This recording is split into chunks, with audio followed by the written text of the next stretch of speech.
Thank you, Mr. Mayor. It is 5:53 in chamber, and I can confirm that the recording and the streaming is on, and you may begin your meeting.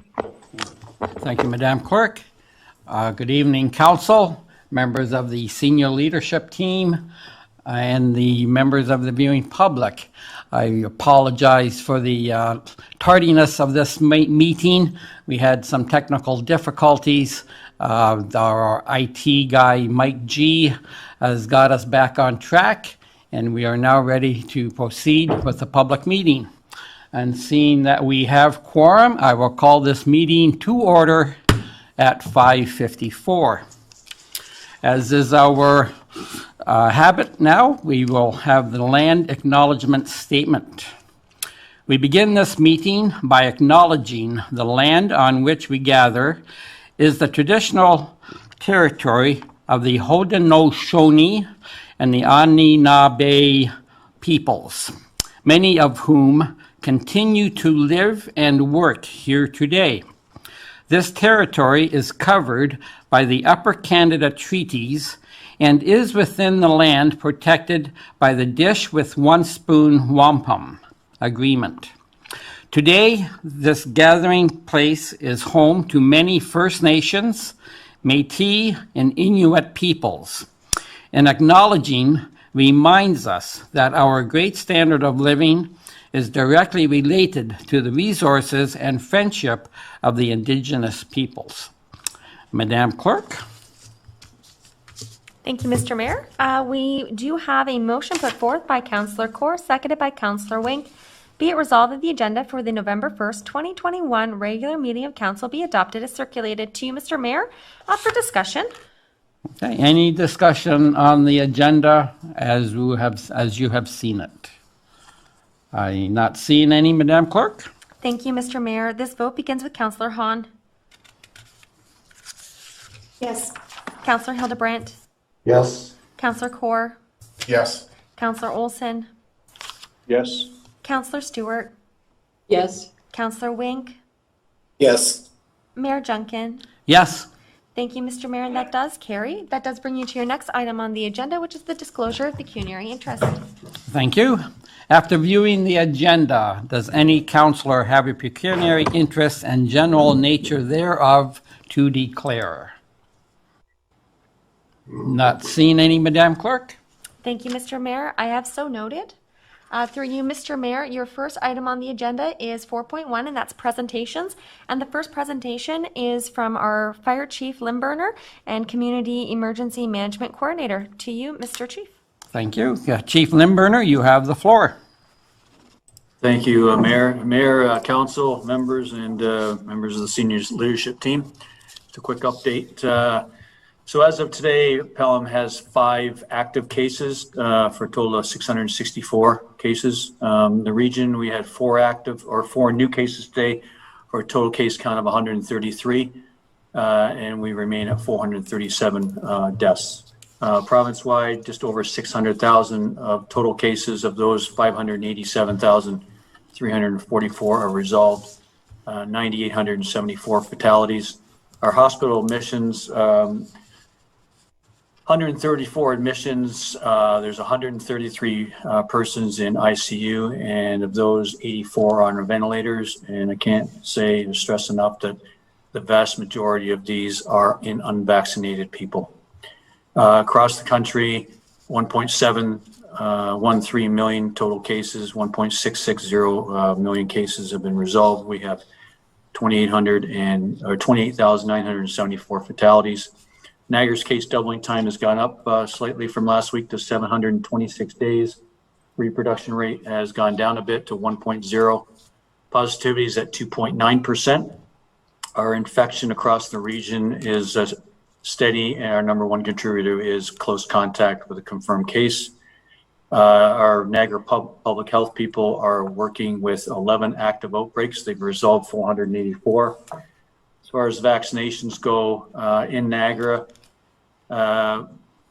we have approximately 3.1% of our population that has received, just has one dose. 74% of those have received a second dose or a full series. Still remains quite a number of people unvaccinated. In Ontario, 4% First dose, 85%, second dose, and there's 11% that are unvaccinated. Countrywide, 4.37 have the first dose, 74.96% have the second dose, 5.58% are unvaccinated. Our variants concerned haven't changed much last week. The only increase was in the Delta, which has gone up to 230 cases detected. Provincial indicators continue to remain in red, with the exception of hospital admissions is in green. Everything else, as I said, is in red. Our U.S. land borders are going to be open to Canadian travelers starting in November. There are restrictions, but will be opening up our borders. And today marked the first shot deadline for mandatory vaccinations for all town employees. And that's the end of my report. Have any questions? Thank you, Chief, for that report. And I will turn to council. Any questions or comments on the Chief's report? Not seeing any. I guess I'd just like to say that, Chief, it's nice to see that as the province continues their reopening efforts, our numbers have gone up slightly on the provincial level. Definitely nothing to be alarmed about. So that's great to see that the reopening is advancing at a slow, steady place. Thank you. Madam Clerk? Through you, Mr. Mayor, thank you very much. I do have a motion put forward by Councillor Stewart, seconded by Councillor Hahn. Be it resolved that Council receive the COVID-19 update presentation from B. Limburner, Fire Chief and Community Emergency Management Coordinator, for information. To you, Mr. Mayor, is there any further discussion? Any further discussions on the Chief's report? Not seeing any, Madam Clerk? Thank you. This vote begins with Councillor Hildebrandt. Yes. Councillor Kaur. Yes. Councillor Olson. Yes. Councillor Stewart. Yes. Councillor Wink. Yes. Councillor Hahn. Yes. Mayor Junkin. Yes. Thank you, Mr. Mayor. That does carry. That brings you to your next presentation, which is also a COVID update from our Chief Administrative Officer, Mr. David Cribbs. And Mr. Cribbs, you have the floor. Good evening, Council. The item I have for you this evening is a bit of a bait and switch, but our treasurer, Ms. Quinlan, reads the agendas, and she probably would have stopped me drawing your attention to the honor she's just received. I would, however, like to publicly do so at this time. Amongst accountants, the highest distinction one can obtain is to be named a fellow, and Ms. Quinlan has just done that. So she is a fellow of CPA Ontario. Fellows are recognized as those who have, quote unquote, achieved exceptional levels within the profession. Fellows are nominated annually and evaluated based on their professional career accomplishments as well as their volunteer contributions. Ms. Quinlan has more than 30-something years, we need not specify, of being a chartered accountant and CPA. And in addition to her duties for the town, which of course are ultimate responsibility for all of the monies and our financial policies, and our first annual report, which won awards of its own, she is of course president of the board of directors for Women's Place South Niagara, and is both a director and the treasurer for the Niagara Health Foundation. So those two very important organizations also rely on her financial acumen. With the culmination of all those things, she has been named a fellow, which is the very highest honor that can be achieved within that profession. And we're very lucky to have her on staff. So that's my COVID report. Thank you. Thank you. We do have a CPA sitting on the on council. Councillor Olson, you had a few words to ask? I did, Mr. Mayor, and through you, I'm so pleased to have this opportunity to say something about, to honor Teresa and appreciate this important recognition. This designation of FCPA is the mark of a true leader in the business world and in our communities. Fellows embody the values that drive collaboration, innovation, and progress at times when we need them the most.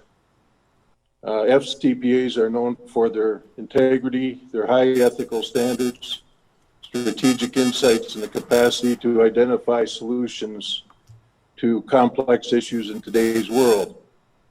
On September 21st, I had the opportunity to attend the annual general meeting of the Women's Place and observe for myself the important work that helps women and children at a time of overwhelming crisis. Teresa is the president of this essential organization, and in true Teresa fashion, most of the meeting was taken up with the other members of the board and the other volunteers, and it was really quite nice to see that organization is in such good hands. And Teresa is also treasurer of the Niagara Health Foundation. I could list many important community roles, but to do so would likely embarrass Teresa because she is known for giving the credit to her teams and to the volunteers of these various organizations. But Teresa, I hope you're able to carve out a small sliver of satisfaction for this honor given to you by a grateful profession, which has given us so much. So congratulations, richly deserved. Thank you, Councillor. Teresa, any comments? You seem to, Yes. go ahead. Thank you. Through you, Mr. Mayor. I just want to say that I am truly, truly honored for this recognition from the CPA profession. In 2 months, I will celebrate 40 years, David, in this the accounting profession. I started off as a co-op student, Bob's second year of the accounting co-op program. So this shows you how young I was. I have had an absolutely wonderful, wonderful career, working 9 years at KPMG, 21 years at Niagara College, where I retired, and then now 4 years at the town of Pelham. What has made my work so fulfilling is the variety of experiences and the amazing people that I have worked with that have contributed to my career success and truly making work fun. I can truly say, and I always say, that I still skip to work every day. I have also really enjoyed my volunteer work, and it is a privilege and an honor to serve the community. Thank you for the kind words. Thank you. Well said, Ms. Quinlan. And of course, on behalf of this council, I would like to extend our appreciation for you being this town's treasurer and congratulate you on achieving this honor. Thank you. And if any other councillor perhaps had other words, I'll open the floor to them, of course. If not, we will move on. Okay, Madam Clerk? Thank you, Mr. Mayor. So we do have a motion put forth by Councillor Olson, seconded by Councillor Hildebrandt. Be it resolved that Council receive the COVID-19 update presentation from D. Cribbs, Chief Administrative Officer, for information. Seeing no other comment, we'd begin the vote with Councillor Kaur. Yes. Councillor Olson, Yes? Councillor Stewart, Yes. Councillor Wink, Yes. Councillor Hahn, Yes. Councillor Hildebrandt, Yes. Mayor Junkin. Yes. Thank you. That does carry. Through you, Mr. Mayor, that does bring us to the adoption of minutes. Through you, Mr. Mayor, if you would like to call for any errors or omissions. Okay, thank you. Any errors or omissions by any councillor on these minutes? Not seeing any comments, Madam Clerk? Thank you, Mr. Mayor. So I do have a motion put forth by Councillor Kaur, seconded by Councillor Stewart. Be it resolved that the following minutes be adopted as printed, circulated, and read. 1C17/2021, regular council minutes, October 18th, 2021. Mr. Mayor, unless there's any further discussion, this vote begins with Councillor Olson. Yes? Councillor Stewart, Yes. Councillor Wink, Yes. Councillor Hahn, Yes. Councillor Hildebrandt, Yes. Councillor Kaur, Yes. Mayor Junkin. Yes. Thank you, Mr. Mayor, and that does carry. Through you, Mr. Mayor, we are on item 7 of the agenda. As council is aware, councillors may request to lift an item of the consent agenda if they wish to amend the resolution presented. If councillors simply have comments on the item, they're not required to lift. Members of council, if there are any items that you wish to lift, please do advise now. And I see we have Councillor Wink first. Yes. Mr. Mayor, could we lift 8.5.3, please? Thank you, Councillor. And I believe Councillor Hahn. Yes, through the mayor, I'd like to lift 8.3.3, the Penn West Report 2021-0183. Okay, thank you. Any other items that council would like to lift? Not seeing any. Madam Clerk? Thank you. I've just written that down. So Councillor Wink's lifting 8.5.3. Councillor Hahn is lifting 8.3.3. And therefore, the motion would be brought forward by Councillor Hahn, seconded by Councillor Olson, and be it resolved that council receive the consent agenda items as listed on the November 1st, 2021 council agenda, be received for information, and the recommendations therein contained be approved, save and accept 8.5.3 and 8.3.3. To you, Mr. Mayor, this would be the time for council to discuss or make comments on any other items that have not been lifted. We can do this through categories. Through you, Mr. Mayor, the first category would be with respect to the presentation recommendations arising from the planning meeting from October 12th, 2021. If any councillors have any comments, now would be the time. Okay, on this section of the agenda, of the consent agenda, is there any questions or comments? Okay, Madam Clerk, not seeing any. Thank you, Mr. Mayor. That brings you to your next category, which would be for staff reports requiring any action. Okay. Any questions or comments on this segment? I see Councillor Olson. Yes, through you, Mr. Mayor, to the Director of RCW. I noticed that we have the Municipal Modernization Program, and I was, and perhaps the CAO, I was wondering if there's going to be any engagement with the bargaining unit in these consultations as users. I can see them as being users of the human resources systems. Has that been considered? Mr. CAO? No, it is not. These aren't specifically items that require bargaining. We're simply looking to enhance our managerial capacity and institutional capacity at this time. I'm looking for consultation, not specific management of the thing, but if you're talking about human resources, I'm imagining that you'll come to some kind of digital input from the employees in any modernization program that you undertake, and I just wondered if that would be something that could be considered. Any comment, Mr. CAO? Not at this time, thank you. Okay. Councillor Olson? Okay, thank you, Mr. Mayor. Through you to the Director of RCW. Now, looking at the report output that you're looking for from the modernization program, I see that there's looks suspiciously like a strategic plan. You're looking for a SWOT analysis. Is there going to be output of key performance indicators or anything like that in the output that you expect from the consultants? Ms. Van Ravensway? Yes, through you, Mr. Mayor. We will be looking at our operating procedures and our staffing to see if there's any efficiencies or anything we could be doing differently. Perhaps Ms. Quinlan would also like to speak on this, as she has also been involved. Ms. Yeah, so through you, Mr. Mayor.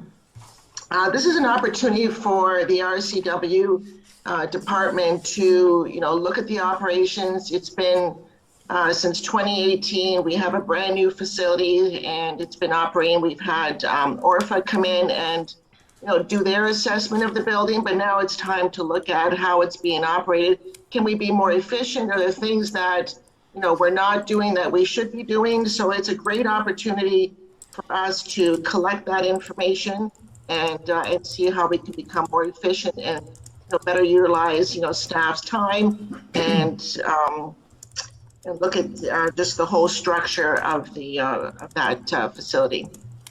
Yeah. Thank you, Ms. Quinlan. Any other, back to you, Councillor. Does that answer your questions? That's sufficient. Thank you, Mr. Mayor. Okay, thank you, Councillor. Any other questions or comments on this segment of the consent items? Not seen any, Madam Clerk? The next category would be the action correspondence and the information correspondence. Okay. Any questions or comments on those? I see Councillor Olson. Yes, Mr. Mayor, I would like to address the Ontario Garlic Festival and the potential for this to become a high volume local crop for the town of Pelham.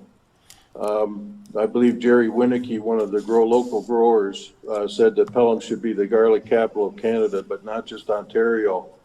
And I understand that 80% of the garlic comes from China, which is at the end of an extended supply line likely to be delayed. So this is a perfect example of something that we should get behind. Jerry Winicky said that our unique soils and water systems enable us to grow this in gardens. And he was talking about crops that grow on 7 acres, highly concentrated. So I think this is something that we should get behind as a local industry, especially when we could become like a leader in the world for this product. That's all I had to say, Mr. Mayor. Thank you. I've talked to Mr. Winicky about this myself, this crop, and surprisingly, there is around 30 or 35 acres planted in the town of Pelham this year. So it's a crop that is already becoming highly mechanized, and if the farmers can sell the product, I'm sure that the acre numbers will continue to grow. Any other comments, questions? Madam Clerk? Thank you. And your last category is the minutes, committee minutes for information. Okay. Any, wait, Councillor Olson? Yes, through you, Mr. Mayor. I was the information correspondence. Oh, okay, go ahead. I'd like 8.5.1, the Marquee Newsy correspondence. And I just wondered if I could ask the Director of Public Works if there was any intention of putting bike lanes on the Lookout Road there to see if that could be a calming effect on traffic. Director of Public Works, Mr. Marr? Yes, through you, Mr. Mayor. So Lookout Street does have a very wide pavement platform. I think it's over 10 meters wide. It's also a straight long section of road, which leads itself to higher traffic speeds. Staff have completed traffic speed studies on that section of road. It has indicated through those speed studies that traffic is traveling at a higher rate of speed over its posted speed limit of 50 kilometers an hour. So staff are aware of some of the challenges with respect to that road. We did also undertake a warrant study at the intersection of Lookout and Brewerton. At that time, and well, it was done in 2019, it was determined that a traffic stop patrolled intersection was not warranted because the volumes were lower than what the minimum threshold is for that. But we have identified that there is an issue with speeding. Now, the region is going to be undertaking a project to relocate the elevated water tank. One of the preferred locations would involve a water service up Lookout Street, which would probably result in some reconstruction of that roadway. We'll look at opportunities available to implement some type of traffic calming measures at that point in time. With respect to line painting, again, that's another option that that staff could look at is putting bike lanes and try to narrow the traveled portion of those roadways, of that roadway, to see what effect that would have on reducing speeds. I know a pilot project once was undertaken by Public Works staff on that section of road by installing hay bale roundabouts. It did actually reduce the average speeds that we're using that section of road. So there are traffic calming measures that can work to do that and act to reduce the traveled speed, and we'll consider those as part of any road reconstruction. And we also can, Councillor, look into painting some lines on there with bike lanes and narrowing that traveled portion of the pavement. Yes, before we go on to the other item, Councillor, when I look at what this council has done to authorized on Hay Street, and so it's a road that I travel very often, and that stop sign at Brewerton on that end, I know it has had nothing but a good effect on traffic. Nobody in the right mind goes through a stop sign. Do you come to a complete stop? Maybe not, but at least you slow down to 1 or 2 miles an hour and you have a good look before you proceed. And of course, obviously, we hope that everyone stops. So I can see once we do have to do the work or any further work on Lookout, I think this council, if I may be so bold, would like to see a similar motion or a similar stop sign put at the other side of Lookout Street. I know that is a long stretch of road, and I can understand why the residents would be looking for that. Councillor, you had another, first of all, on that same 8.51, while we're discussing it, any other councillor want to make any comment on Mr. Enazizi's correspondence? Not seeing any. Okay, Councillor Court? Yes, to you, Mr. Mayor. On the remarks of Mark Ianese, again, I talked to him several times, and what would it cost to put 2 stop signs, or probably 3 now, stop signs there? There's a lot of kids that travel that route, and to the director, who uses that road, and why are they traveling so fast on that stretch? Like they're racing to a stop sign. It doesn't make sense. Or a stoplight on Highway 20. So I support the mayor that we need to fix it before somebody gets hurt. Director of Public Works, any other comments you wish to make? Through Mr. Mayor, so the traffic speeds actually were up in both directions, not only coming down the hill, but also going towards the Lookout Golf Course end. So I caution council on using stop controls, stop signs at intersections to control traffic and calm traffic. I know it does have that effect. So what we don't want is Public Works staff are implementing stop controlled intersections where they're not warranted, because then you do have people that tend to break the rules a little bit and not come to full stops, which would then pose safety concerns for the pedestrians and the public. Not saying that isn't an option for council to consider. And then I think I'd like to take the opportunity also to remind council and the public that are viewing that the council did approve and pass a traffic calming management policy.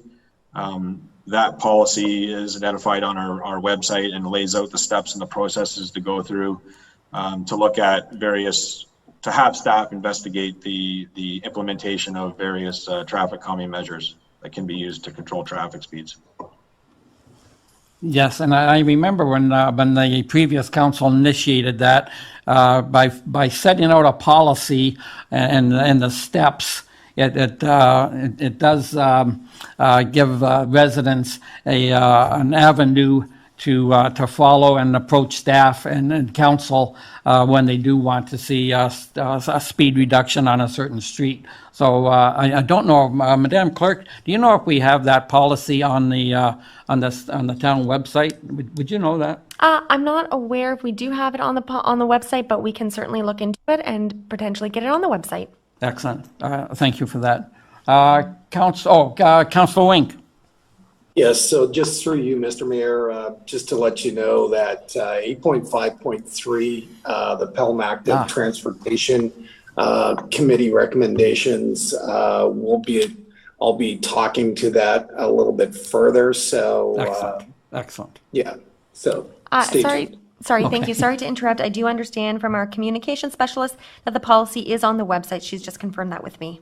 Oh, okay, great, very good. Thank you for that, Madam Clerk, and we'll look forward to when we get that item for Councilor Wink.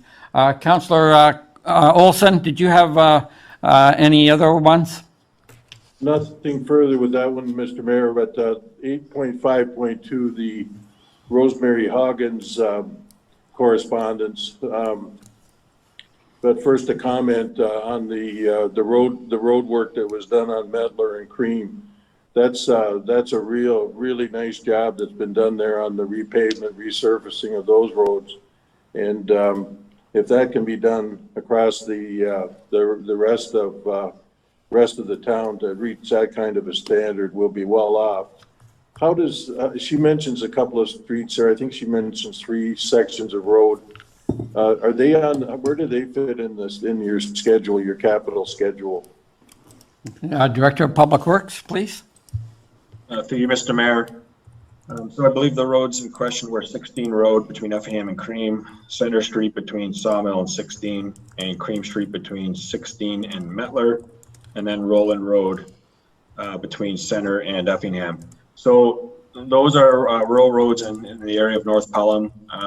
We are aware of the condition of those roads. We undertake a pavement condition study. It hasn't been on a regular basis, but I intend to at least complete that study once every 3 years. So in order to give us a good idea of what our condition of our pavements are, and that also feeds into our asset management plan and gives us a good idea on the condition of those roads. The roads that were asked about in the correspondence, they have an average PCI of about 56, from 0 to 100, 0 being the worst, 100 being the best. And the roads that were completed, there's a threshold for different types of pavement maintenance and strategies.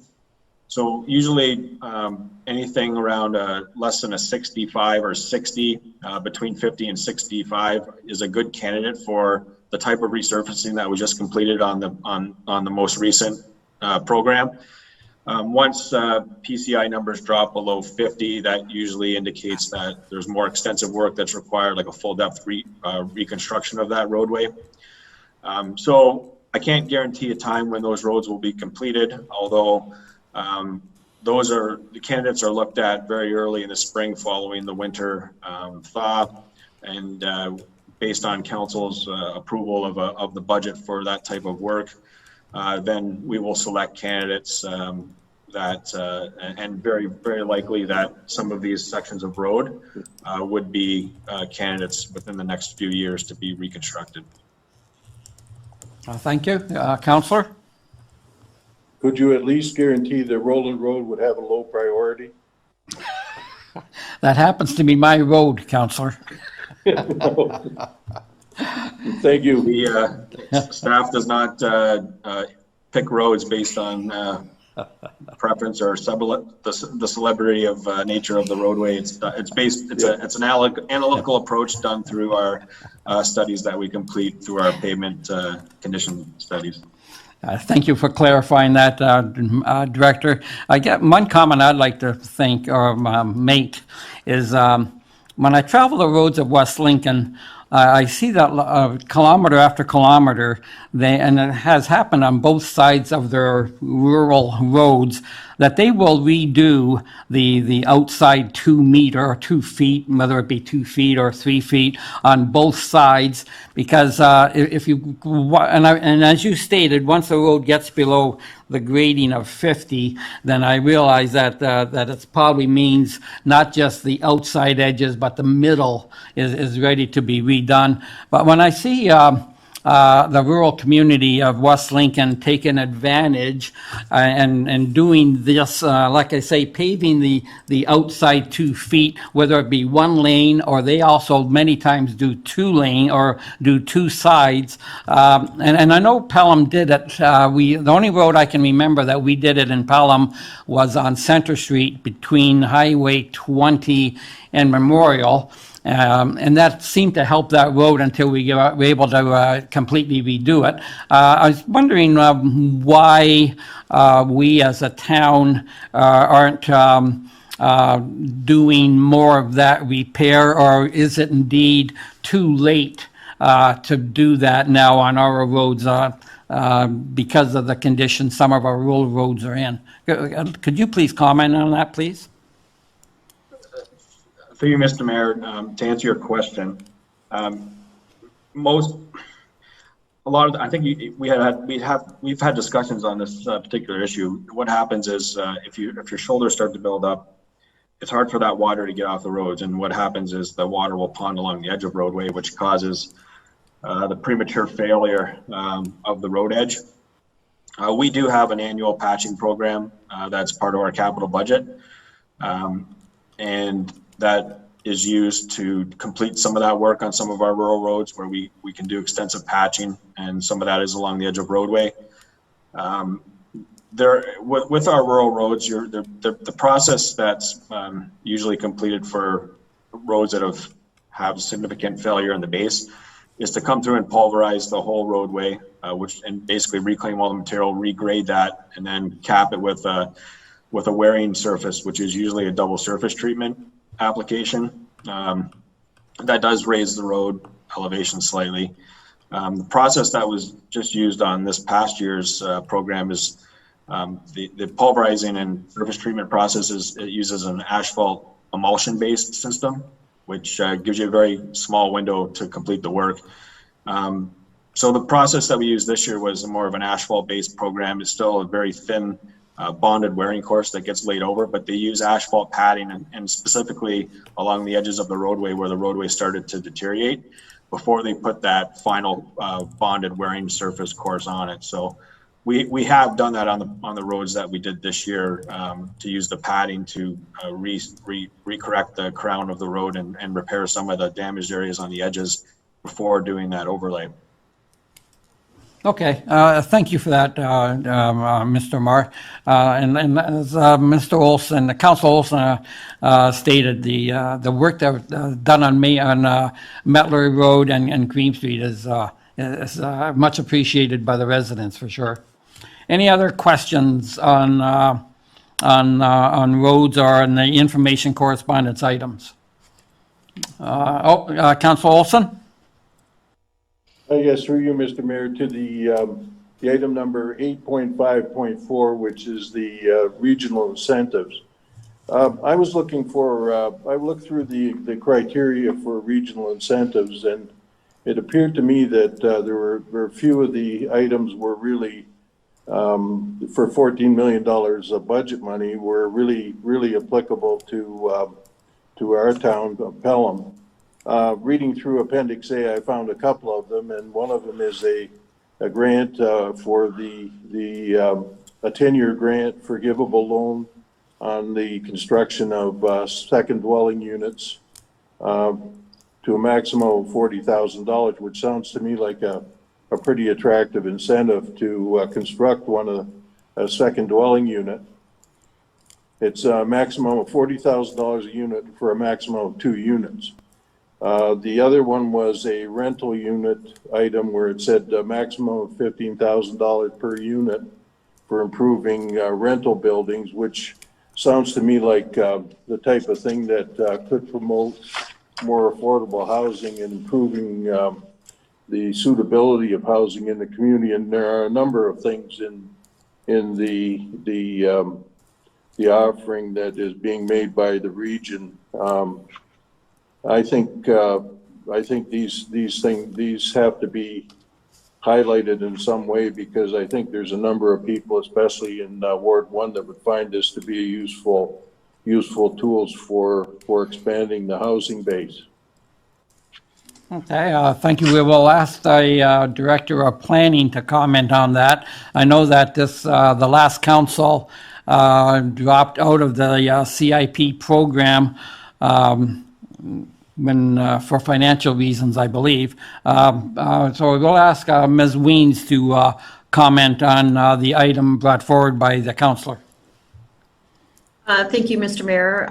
These are programs that the region is looking to put in place and approve through their 2022 budget. So when they get their approval, they will certainly be made available to Pelham residents across the way, so throughout the town.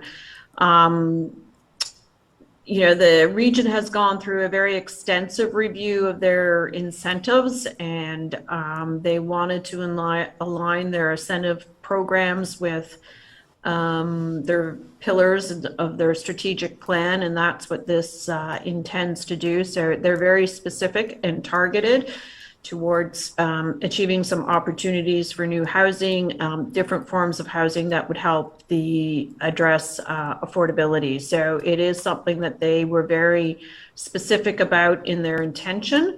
And so, yeah, we hope to be able to participate in rolling these out with the region once they get approval through their budget process. Thank you.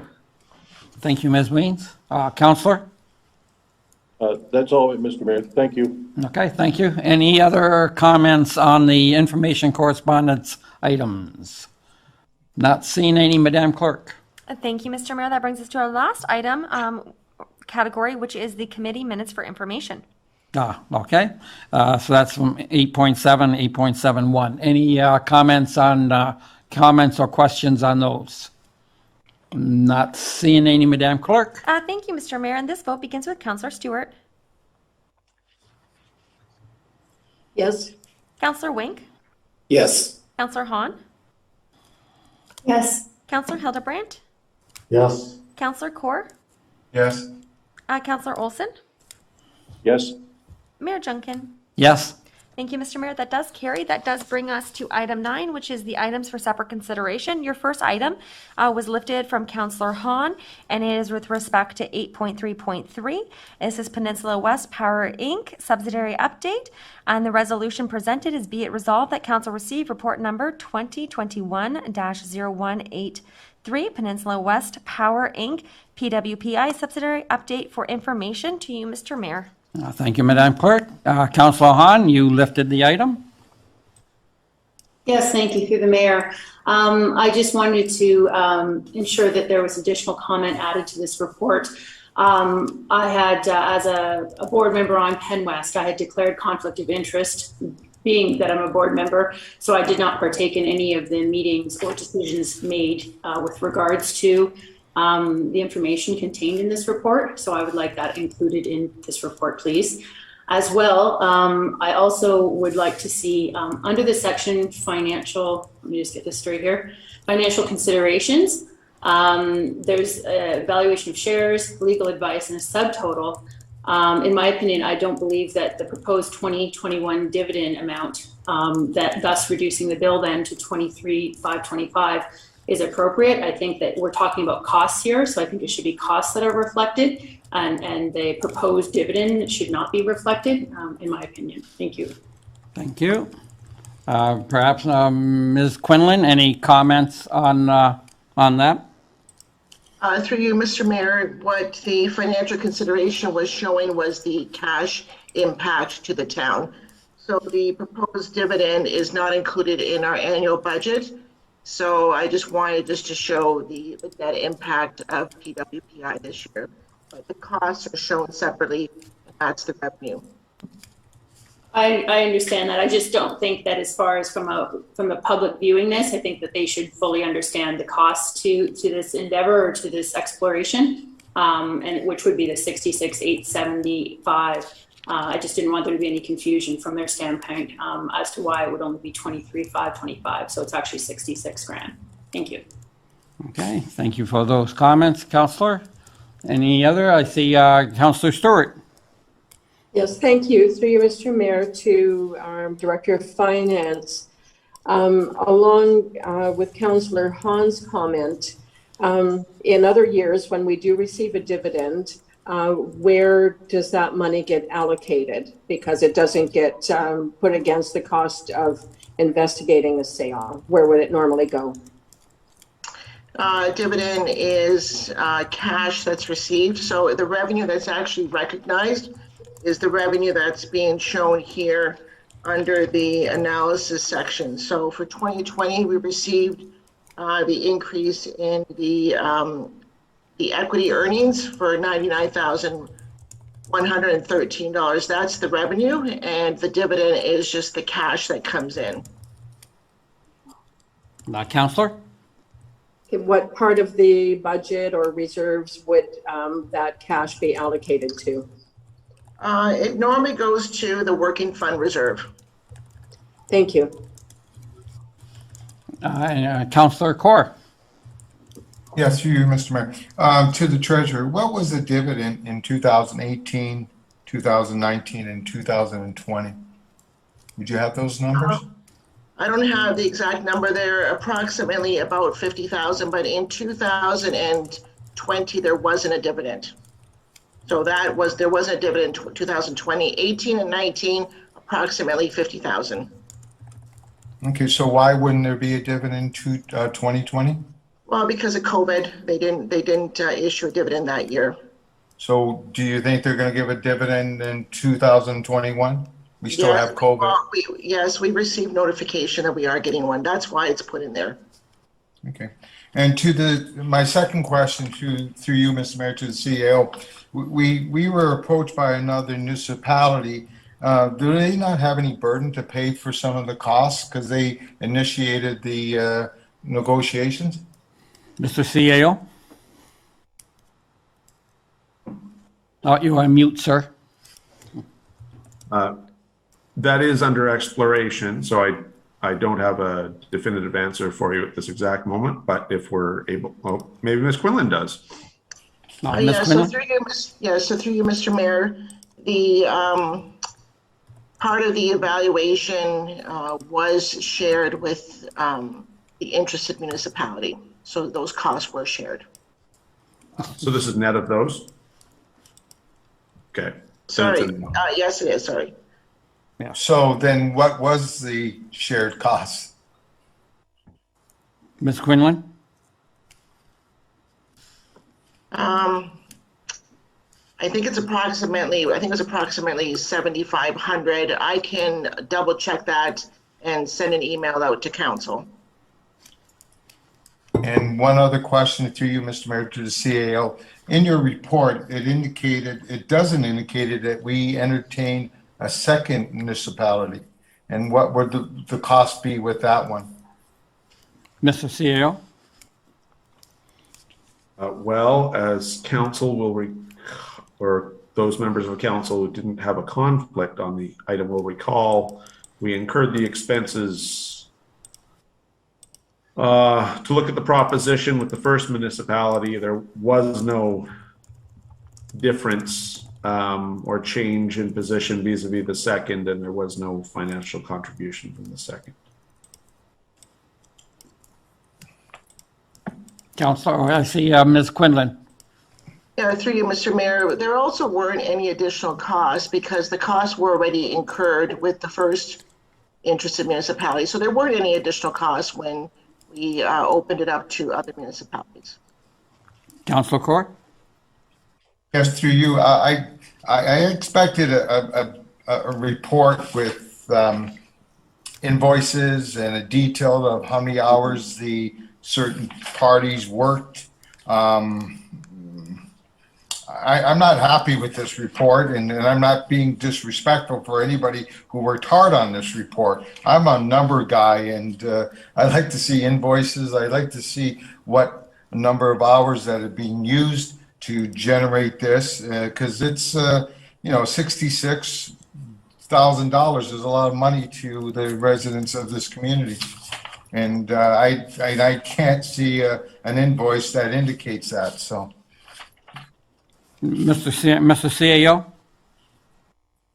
Council hasn't waived privilege over the legal over any of the advice it received. It simply waived privilege to release the numbers. These were all questions that we did in fact canvass in closed, and we've had answers in closed session. You have not waived privilege to put this out into the public realm to the extent you're referring to, nor would it really traditionally be appropriate. But the majority of you have heard all of the information, saw the work product, have received copies of the reports, so you're cognizant of what was done. Through you, Mr. Mayor, to the CEO. So I thought financials information we cannot keep from the public. We haven't, it's here in the report. But getting to that report,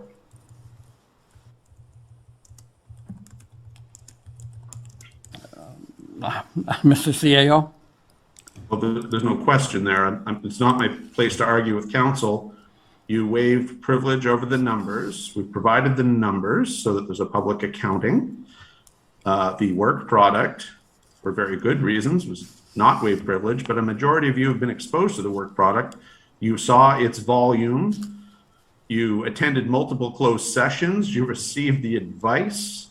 We've discussed this in closed. You're all quite cognizant of the extent of it.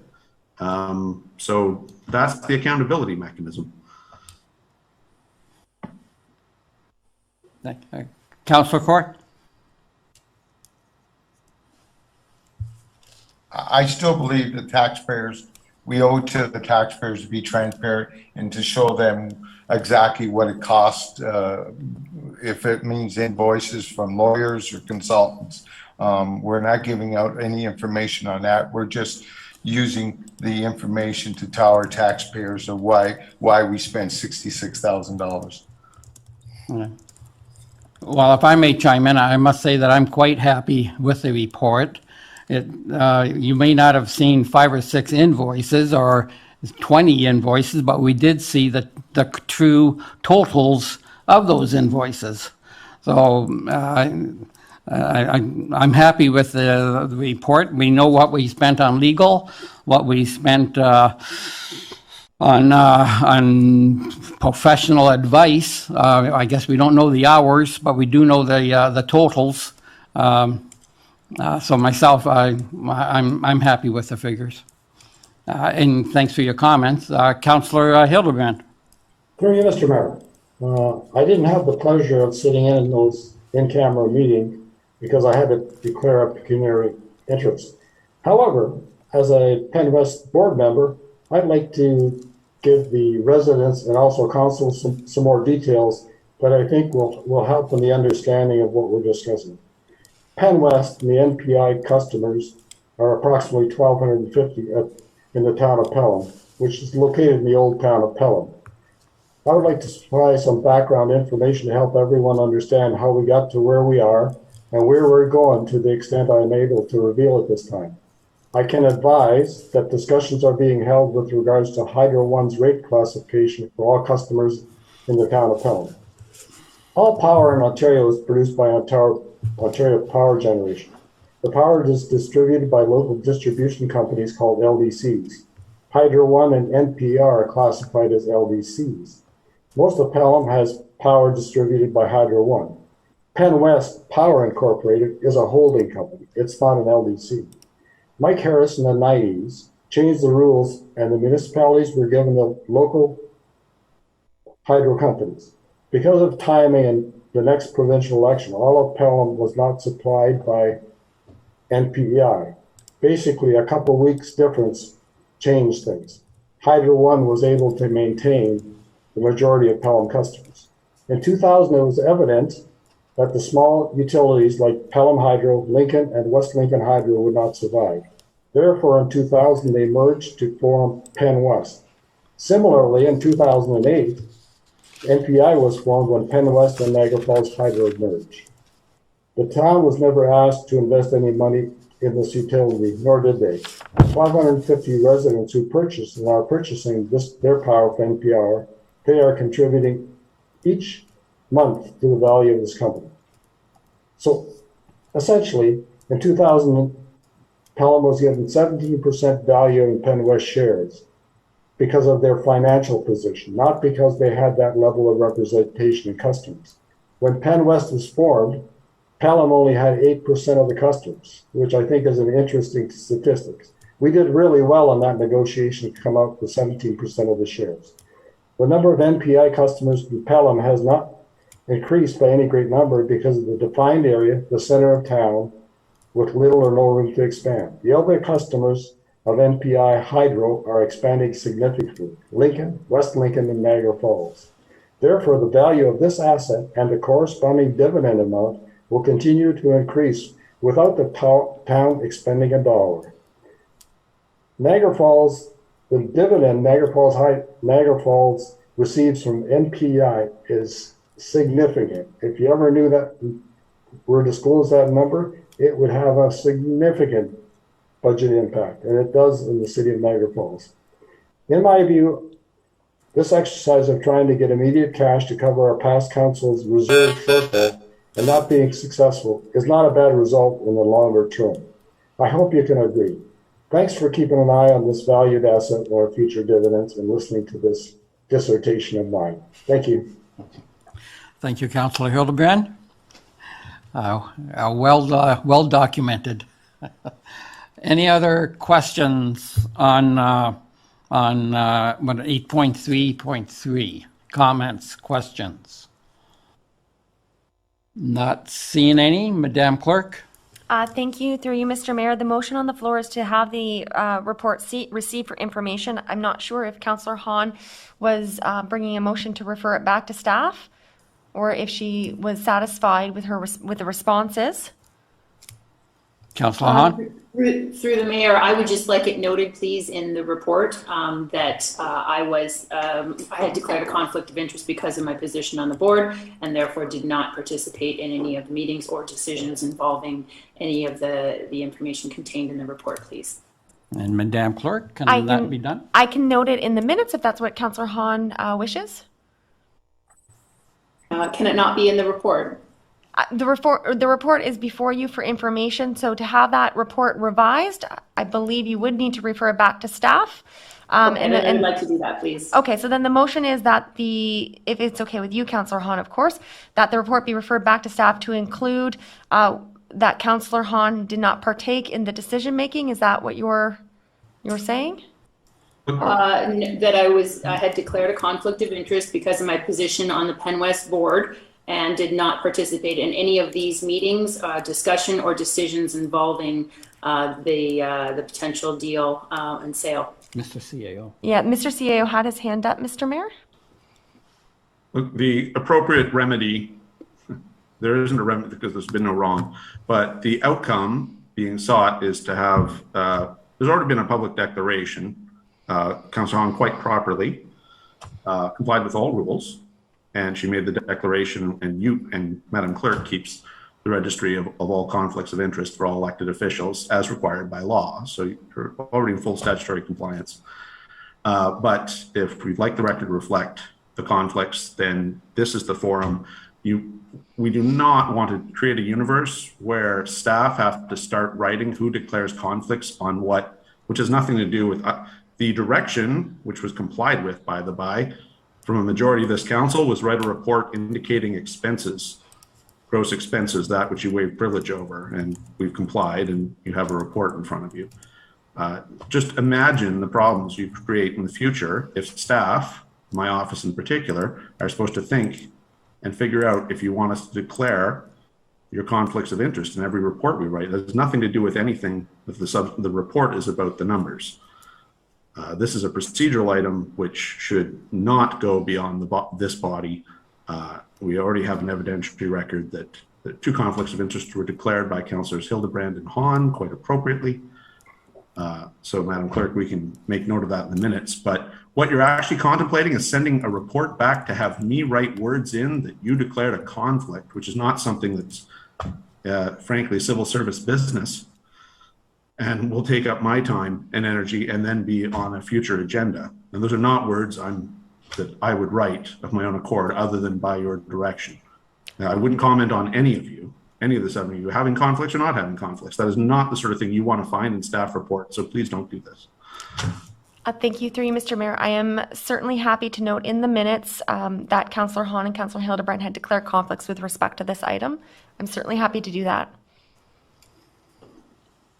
Councillor Hahn, any final comments? Yeah, my final comment would be that I think Mr. Cripps is out of line and can lose the attitude this evening. I appreciate the input he's made, but that's not a very appropriate tone that you've taken. But yes, please make note in the minutes. I just am concerned that in the future, 5 years, 10 years, 15 years down the road, when somebody queries this, they're not going to see, they're going to pull up this document and they're not going to have any path to understand who did and did not take part in these decisions. That was my rationale for including it in the actual document that will be no doubt hold in the future. But you know what? I'm not going to fight this fight tonight, so please just include it in the minutes, Holly. That would be great. Thank you. I certainly will. Thank you, Councillor Hahn. Therefore, then, I will use the same mover and seconder from the consent agenda, which is Councillor Hahn and Councillor Olson. And the resolution before Council is to receive the report for information. To you, Mr. Mayor, for any further comments. Any further discussion on 8.3.3? Not seeing any, Madam Clerk? Thank you. This vote begins with Councillor Stewart. Yes. Councillor Wink. Yes. Councillor Hahn. Yes. Councillor Hildebrand. Yes. Councillor Kaur. No. Councillor Olson. Yes. Mayor Junkin. Yes. Thank you, Mr. Mayor, and that does carry. That brings you to your next item that was lifted through Councillor Wink, and this is 8.5.3. This is the Pelham Active Transportation Committee correspondence, town traffic calming policy. And the motion for the record is, be it resolved that Council receive the correspondence dated October 25th, 2021 from the Pelham Active Transportation Committee regarding the town's traffic calming policy for information. To you, Mr. Mayor. Yes. Councillor Wink, you lifted the item. The floor is yours. Oh, you're on mute, sir. Sorry, Mayor. Yes, through you, Mr. Mayor, I'd like to add to that motion, and then after I make the addition, I'd like to talk to it a little bit. So what I'd like to suggest is, in addition to what the Pelham Active Transportation Committee is recommending to Council, also include, and that Council directs staff to promote the town's neighborhood traffic management policy number S812-02, also known as a traffic calming policy, annually through a variety of media, including but not limited to print advertisement, town's website, social media, and future successful neighborhood stories when appropriate to do so. So I think Council is fully aware that probably the two biggest complaints that we get, particularly in the spring, fall, and summer seasons, are the tree management policy, but also throughout the year, we're always being asked about the traffic and doing something about traffic. The town has done a traffic calming policy. It is on the town website, but it's not prominent on the website. What the Active Transportation Committee would like to see is that in the very first page, we have a section where there's a number of, right now there's a tree management policy in there. Sometimes we have gypsy moth in there or whatever, but something be put on the site, probably permanently on the front page, with respect to the traffic calming policy. The policy itself is very lengthy. I would direct staff to put something on the front page that is a little more condensed, so if someone has a concern, they know what they have to do to manage their concerns. we get one-off letters all the time, and we're acting on those. And really, the policy states that 25% of the neighbors have to sign a petition, and then that gets brought forward to staff, and then there's a number of items that they have to do to look at this. So I think it's really important that residents in the town of Pelham know what mechanisms and what they need to do to move their concerns forward, not just one-off letters to councillors and whatever. There is a process in place. So yeah, the town website needs to be updated, but also look for opportunities that we can advertise this in the local papers to say, this is what residents need to do if they've got concerns about stop signs or speeding or whatever. So this motion is to just put some more focus on advertising to our residents what is expected of them for traffic calming policy.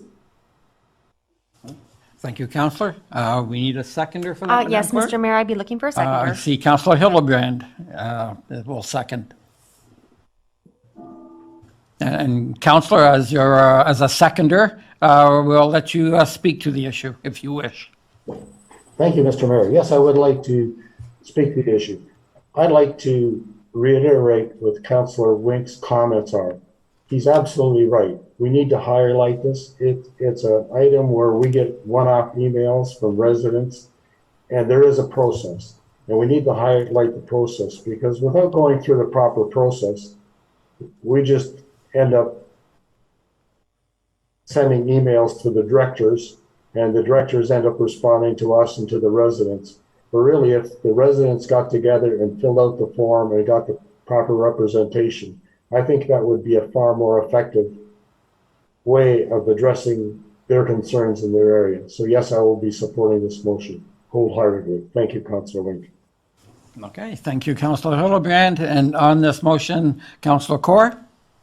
Yes, through you, Mr. Mayor, I fully agree with my two colleagues. The biggest issue we have one of the biggest issues is the traffic calming issue. My question is to Councillor Wink. I've noticed a lot of signs, lawn signs that slow down, kids are in the neighborhood.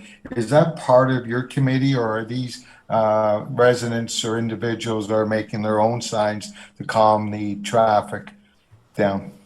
So those signs are not made by the residents. Actually, I would say the majority of those signs are provided through CAA. If you're a member, you can go to CAA and get a sign. I know we had one resident in town saying that he wanted it, and I actually, because I'm a CAA member, went to CAA, got the sign, gave it to him, and he installed it on his street. Would you do that for me? I can only get one at a time. But it is a good idea, and it does. I see them, and I think twice, and especially going down Canberra Road. I think there's one or two down Canberra. Okay, thank you, Councillor. Any other comments on 8.5.3? I certainly agree with the comments made on the active transportation policy. I think it was a great policy that's in place, and by making it more predominant on the town website, obviously will be recognized and searched out by more people, and residents will realize that there is indeed a policy in place and a process to be followed. And And yes, speeding is a problem through each town, each region. It's, I don't know what everybody's in a hurry for, but it seems every time we do a road, the next thing you know, the citizens are complaining about the excessive speed on that road. But now, obviously, we'll have to continue fighting the battle. Any other comments, questions? Not seeing it. Madam Clerk? Thank you. So this vote is for the amendment, and the first vote begins with Counselor Stewart. Yes. Counselor Wink. Yes. Counselor Hahn. Yes. Counselor Hildebrandt. Yes. Counselor Kaur. Yes. Counselor Olson. Yes. Mayor Junkin. Yes. Thank you. That does carry. That does bring us to the main motion as amended. To you, Mr. Mayor, for any additional conversation. Any comments now on the, on this item, on the motion? Not seeing any, Madam Clerk? Thank you. So this is for the main motion as amended, and the mover is Counselor Wink, seconder Counselor Hildebrandt, and this vote begins with Counselor Stewart. Yes. Counselor Wink. Yes. Counselor Hahn. Yes. Counselor Hildebrandt. Yes. Counselor Kaur. Yes. Counselor Olson. Yes. Mayor Junkin. Yes. Thank you, and that does carry. Mr. Mayor, that does conclude your items, the separate items for consideration, and that brings us to our next council agenda, which is the reports by councilors. And our first report by a councilor is Counselor Wink, and it's with respect to the Pelham Active Transportation Committee. Thank you, Madam Clerk. Councillor Wink, you have the floor. Thank you, Mayor. Just continuing on with the last motion that was approved. The last Pelham Active Transportation Committee spent a lot of time on this particular issue with respect to traffic calming. At that meeting, the committee asked staff about Port Robinson Road, and it was indicated that the top coat of paving would be completed when the surrounding subdivisions are completed.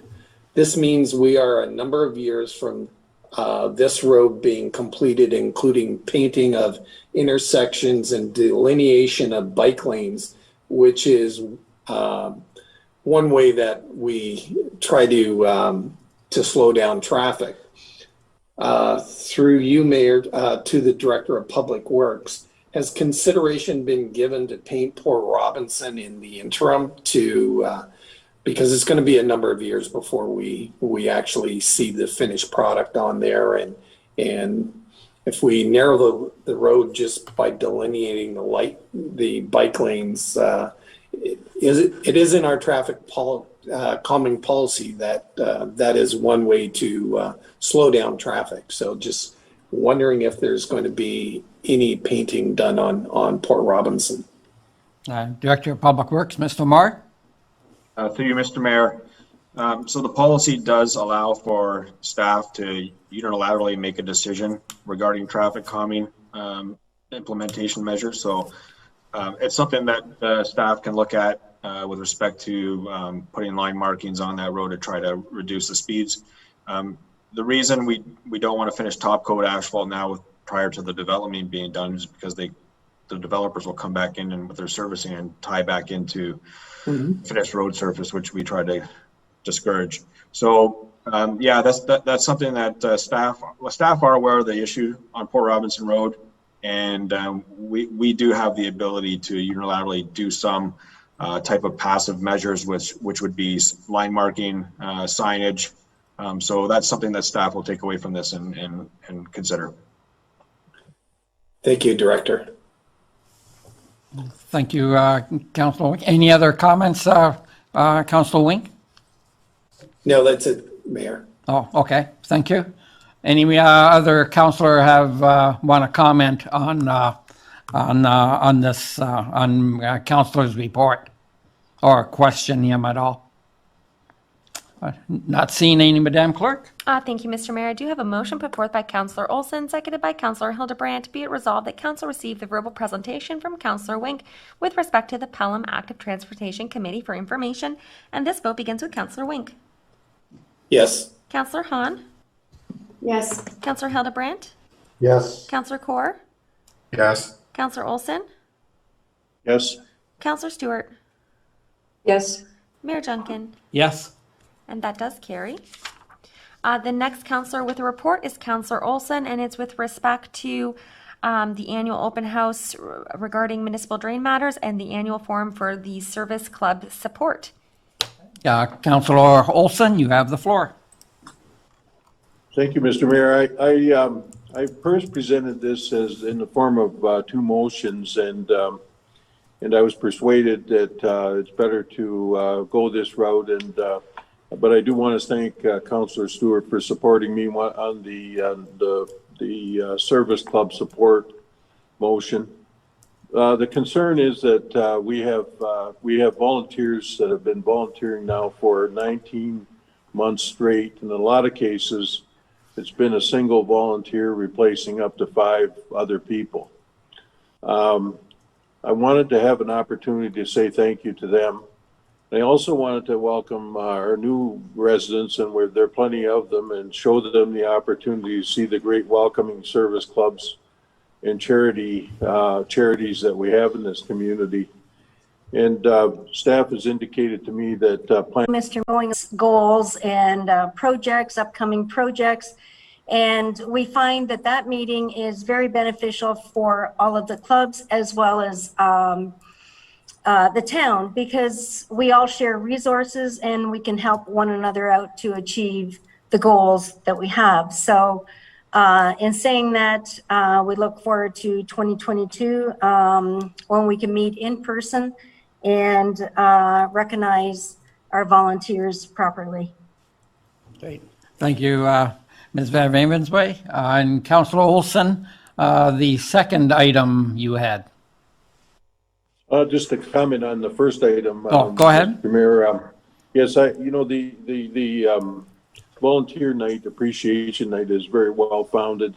And I'm interested in what could develop in the form of coalitions between individual volunteer groups and service clubs, because there people are telling me that they want to give more and they just don't know how to do that, and how they join clubs and different things. And that's what I'm looking for, is give them that opportunity, and I think it will be a great success. And I'm hoping it can follow along on the things that the initiatives that you've taken with the food drive and the different things that you've done have been a great success, and that's what I was hoping for. Thank you, Councilor. Thank My second item, Mr. Mayor, was an annual open house regarding municipal drainage matters. And what we're seeing is the effect of climate change and more rain in the month of May and more rain in September. And we're going to be seeing more freeze and thaw cycles and more problems with the municipal infrastructure and significant flooding and property damage, including damage to our prime agricultural lands. And to someone who drives by, the land may look to be vacant, but every acre has a significant capital cost, plus the cost of drainage and the other costs that go with it. We should be just as alarmed about these lands being flooded as we do in lands in the town. So I think that what I was proposing here when I talked to, when I made my first motion, was to, the residents need to know their farmers' rights, and they need to know their obligations as far as flooding the land by blocking drains and different things like that. And that's why I wanted to propose a virtual forum to take up the issues of drainage issues. And of course, I was told that planning is underway to have something during the winter when the farmers are least busy. So I would like to have this issue get highlighted by council in the town. And I would ask the director, Ms. Weens, to make a comment on that as well. Okay, thank you, Councilor. Ms. Weens, Director of Planning. Yes, thank you, Mr. Mayor. Through you, I think, the suggestion that Councillor Olson made is certainly a good one. We do hold annual open houses with respect to municipal drainage. As many of council knows, the municipal drain system in the town is generally in the southern end of Pelham. There are a number of municipal drains. And the annual open house is a forum that allows people that live along the municipal drains to come in and talk to staff about any issues or concerns that they're experiencing along the municipal drain system. We are looking at hosting a municipal drain open house. We are in the process of updating the assessment schedule for the Big Creek drain, and when that work is complete, we intend to host probably 2 or 3 open houses, because that drain is a very large drain and covers a lot of area. But certainly as part of that, we can, share additional information that Councillor Olson is suggesting in terms of educating, the public about their roles and responsibilities on a municipal drain. And if there is anyone that are experiencing any issues on the municipal drain, they are certainly at any time can call the drainage superintendent, and he will certainly go out and take a look, walk the grounds, walk the property, upstream and downstream to try to figure out where there are issues and, work with the property owners in terms of resolving them. Last spring, we had to get rid of a number of beaver dams because they were blocking up the flow of water on a number of our municipal drains. And so it can be anything that is impeding the flow of water. So we do have beaver dams in Pelham. Thank you for So that. yes, by any we're looking at hosting open houses. It'll likely be in early next year. And then, but at any time, anyone can, certainly reach out to the drainage superintendent if there's any concerns about drainage on their property and if they're part of the municipal drain system. Thank you, Ms. Weens. Councillor? Yes, thank you, Mr. Mayor. That's all I had, and appreciate the answer. Both answers, Mr. Mayor. Okay, thank you. Any other comments by any other councillors on the on either one of those items, Service Club or the municipal drain? I know I've, if I may, I've been to 1 or 2 of the drainage meetings. They're not, they don't seem to attract a lot of people, but the people that are there are very appreciative to have staff and maps laid out in front of them and a chance to discuss the system with the proper authorities. So I'm glad to see that we are continuing to have this annual open house. I think that's 4 or 5 years in the making, or that we've done that, 3 or 4 years anyway. And the people that do show up are very appreciative to have that time with staff. And any other questions or comments? Not seeing any, Madam Clerk? Thank you, Mr. Mayor. I do have a motion put forth by Councillor Kaur, seconded by Councillor Wink. Be it resolved that Council receive Councillor Olson's verbal presentation regarding the annual open house municipal drain matters and the annual forum re-service club support for information. And this vote begins with Councillor Hahn. Yes. Councillor Hildebrandt? Yes. Councillor Kaur? Yes. Councillor Olson? Yes. Councillor Stewart? Yes. Councillor Wink? Yes. Mayor Junkin? Yes. Thank you, and that does carry. That brings us to our next item, which is for staff reports, and I have a motion put forth by Councillor Hahn, seconded by Councillor Stewart. Be it resolved that Council receive Report 2021-0182 Christmas in Pelham 2021, and that Council designate Christmas in Pelham 2021 Outdoor Christmas Market to be held on Friday, December 3rd, 2021, from 4 p.m. to 10 p.m. at Pelham Town Square as a municipally significant event, and that the clerk be authorized to make application for a special occasions permit for the Christmas in Pelham outdoor Christmas market, and further that council authorize the following road closures: Pelham Town Square entrance at Pelham Street to 55 meters east of Pelham Street from 7 a.m. to 11:59 p.m. on Friday, December 3rd, 2021. To you, Mr. Mayor, for discussion.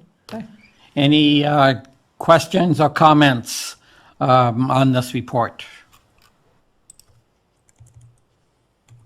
Councilor Hildebrand. Through you, Mr. Mayor, I'm fully supportive of the motion that's being presented. Thank you. Okay, thank you, Councilor. Any other comments or questions? Okay, and Madam Clerk? Thank you. And this vote begins with Councilor Hildebrandt. Yes. Councilor Kaur. Yes. Councilor Olson. Yes. Councilor Stewart. Yes. Councilor Wink. Yes. Councilor Hahn. Yes. Mayor Junkin. Yes. Thank you, and that does carry. Mr. Mayor, that brings us to the presentations and considerations of bylaw, and I have a motion put forth by Councilor Stewart, seconded by Councilor Hildebrandt.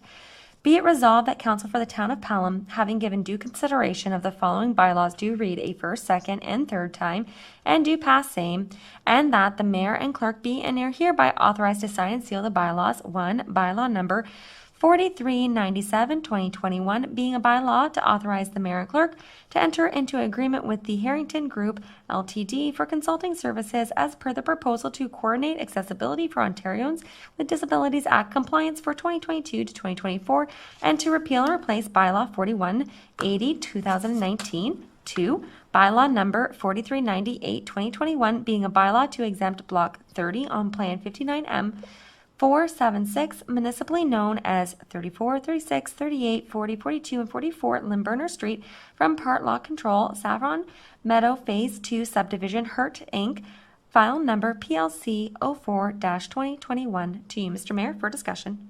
Okay, thank you, Madam Clerk. Any questions or comments on these, on either one of these bylaws? Not seeing any, Madam Clerk? Thank you, and this vote begins with Councilor Kaur. Yes. Councilor Olson. Yes. Councilor Stewart. Yes. Councilor Wink. Yes. Councilor Hahn. Yes. Councilor Hildebrandt. Yes. Mayor Junkin. Yes. Thank you, that does carry. That does bring us to our confirming bylaw, and I do have a motion put forth by Councilor Hahn, seconded by Councilor Kaur. Be it resolved that the following bylaw be ready first, second, and third time and passed, being bylaw number 4400-2021, to adopt, ratify, and confirm the proceedings of Council of the Town of Pelham at its regular meeting held on the first day of November 2021. To you, Mr. Mayor, for discussion. Any discussions? Not seeing any, Madam Clerk? Thank you. This vote begins with Councilor Olson. Yes. Councilor Stewart. Yes. Councilor Wink. Yes. Councilor Hahn. Yes. Councilor Hildebrandt. Yes. Councilor Kaur. Yes. Mayor Junkin. Yes. Thank you, and that does carry. Mr. Mayor, we are now at adjournment, so I have a motion put forth by Councilor Hildebrandt, seconded by Councilor Olson. Be it resolved that this regular meeting of council be adjourned until the next regular meeting scheduled for November 15, 2021 at 5:30. To you, Mr. Mayor, for discussion.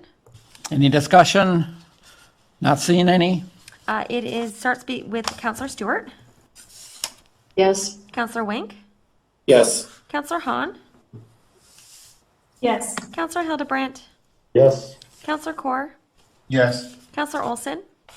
Yes. Mayor Junkin. Yes. Thank you. That does carry. Mr. Mayor, it is 7:22 p.m. and you can gavel out your meeting. Okay. Good night, council. This meeting is over. Good night, Good night, everyone. Night. Stay safe.